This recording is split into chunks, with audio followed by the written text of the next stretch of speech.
Wake Up Carolina on the iCarter Talk Network. If you were in that role today, and I only ask you this because there is a scenario where you could be sitting in the governor's office today, if things didn't go the way they went. Instead, you're here on the radio. But I think it's fair to maybe ask you, given that scenario, knowing you the way I do, I think you probably would relish the role of being the 1 out of 50 governors that acts as somewhat of an outlier, still trying to be responsible. But I don't want to be an idiot. Right. I mean, I would have no trouble at all being the exception to the rule. I am very comfortable doing that. Most of my life I've done that. But when I am the exception to the rule, it's not just to be the exception to the rule. I'm not going to displace 40,000, 50,000 workers in South Carolina based on DHEC's opinion and DHEC's opinion alone. I'm just not. I think Dr. Rice, the head of DHEC, I think she is a smart lady. She is a competent lady. But before I dislocate or displace 50,000 workers in South Carolina, you better have some real compelling information and analytics that leads me down that road. And Rev, all I can tell you is this. The one thing about the model since we began this pandemic is their inconsistencies and their exaggeration of what the outcome would be. We went from 100 million infections, 3 million died, to now 240,000, and now it's, I think Fauci said yesterday, probably less than 100,000 people. Here's the number I'd pay close attention to. So you guys are asking me to dislocate or displace 50,000 South Carolinians from their job. 1/10 of 1% of this country have been infected with this virus. Let me say that again. 1/10 of 1% have been infected with this virus. Of that 1/10 of 1%, 8% have required hospitalization.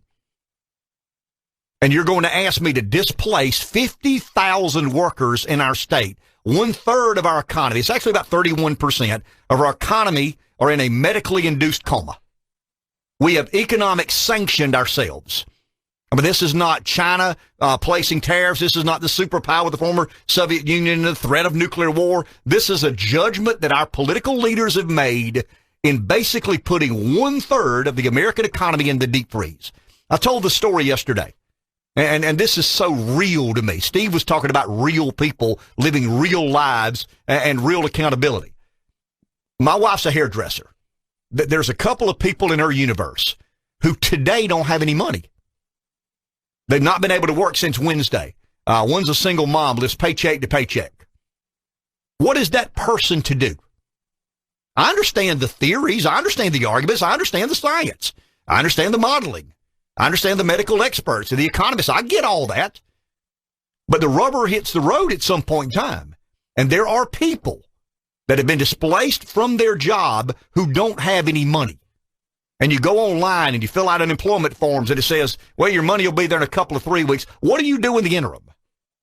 I mean, if you've got a government job and you get paid, but it doesn't matter to you. It really doesn't. That's unfair. It does matter to you because I think we're all humanitarians and care about our fellow man to some degree. Some care more than others.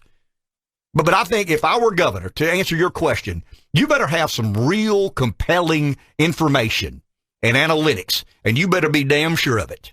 If you're asking me to put 50,000 people in our great state out of work, is that being a rebel? Is that being an outlier? Is that being someone trying to draw attention to themselves? No. To me, it's been practical, and it's being smart, and it's understanding how important employment is in most of our lives. And there are a lot of people out there today waiting with bated breath for an unemployment check. I've got about 4 friends in my world that you would have never in a million years believed they would apply for unemployment. Had no choice. They've got no choice whatsoever. It is the only way they can provide. And if you want to know the frustration I have with government, it is the way we have reactively done this.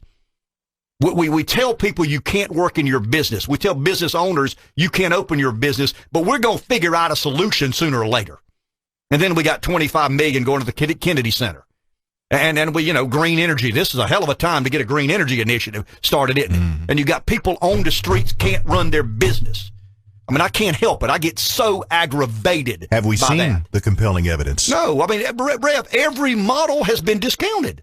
Every single model we've seen since the beginning of time has said, yeah, we were wrong on this, we were wrong on that, we were wrong on the others. And once again, all I can say is if I were governor, and there may be compelling evidence, and I'm not going to be judgmental about Henry, because he may have a lot of information that scares the daylights out of him. All I can tell you is this.